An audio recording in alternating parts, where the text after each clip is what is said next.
देखिए, यूएस चाहता है कि अपना वो सारा का सारा जो उसके ऊपर डेट है वो उसको क्लियर कर दे, पे ऑफ कर दे।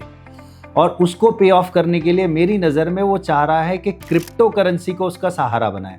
वो क्रिप्टो करेंसी को बिल्कुल बूस्ट कर रहा है। इथीरियम पर वो अपना सारा पेंशन का पैसा डालने वाला है, आपने न्यूज़ सुनी होगी, सारा उस तरफ लोड कर रहा है। बिटकॉइन में वो लगे हुए हैं, XRP में वो लगे हुए हैं, नए नए प्रोजेक्ट आ रहे हैं इनको लेकर।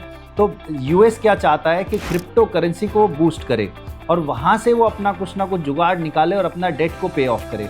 लेकिन दूसरी तरफ चाइना क्या चाहता है? चाइना चाहता है कमोडिटी, चाइना चाहता है मेटल्स को आगे बढ़े। रेयर अर्थ मेटल्स पर उसका पूरा पूरा कब्जा है। वो चाहता है डी डॉलराइजेशन करना, वो चाहता है मेटल के थ्रू करेंसी चले, मेटल के थ्रू दुनिया चले, तो उसको बैक करके चले।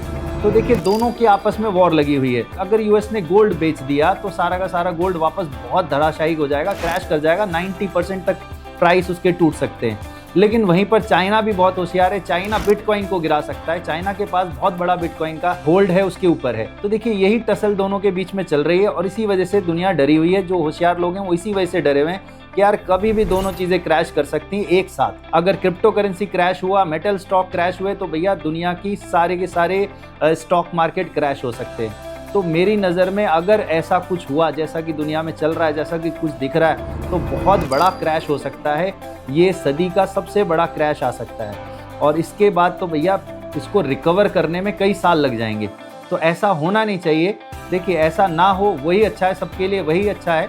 लेकिन इसी को देखते हुए अगर सब लोग कमोडिटी की तरफ भाग रहे हैं, तो दूसरी तरफ दूसरा नज़रिया ये है कि आपको क्रिप्टो करेंसी की तरफ भी ध्यान रखना चाहिए। क्रिप्टो करेंसी में अभी क्या खेल चल रहा है? क्रिप्टो करेंसी में अभी चल रहा होगा, जो बड़े बड़े फाइनेंसर हैं, जो बड़े बड़े स्टॉक ब्रोकिंग फर्म्स हैं, ये सारे के सारे क्या कर रहे होंगे? अभी क्रिप्टो करेंसी में धीरे धीरे बाइंग कर रहे होंगे। अभी वो बिल्कुल होल्ड पे रखा हुआ उन्होंने और बहुत छोटा छोटा बाइंग कर रहा है बिल्कुल, और एकदम से ब्लास्ट करेगा क्रिप्टो करेंसी। आपने देखा होगा एक दिन में 100 200% तो उसमें कुछ भी नहीं गया। तो अगर आप क्रिप्टो करेंसी में जाना चाहते हैं तो 3 मैं आपको नाम बता रहा हूँ। एक तो है XRP, एक है इथीरियम और एक है सोलाना। ये 3 पूरा का पूरा की होल्ड करते हैं बिटकॉइन के बाद। बिटकॉइन के बाद ये 3 मेरे हिसाब से रैंक 2, 3, 4 पे हैं और ये सारा का सारा होल्ड करते हैं। तो आप इन पर भी नज़र बना के रखिएगा। कमोडिटी के साथ साथ अगर आप चाहें थोड़ा बहुत फंड इस तरफ भी रखिएगा, इनमें इन्वेस्ट कीजिएगा।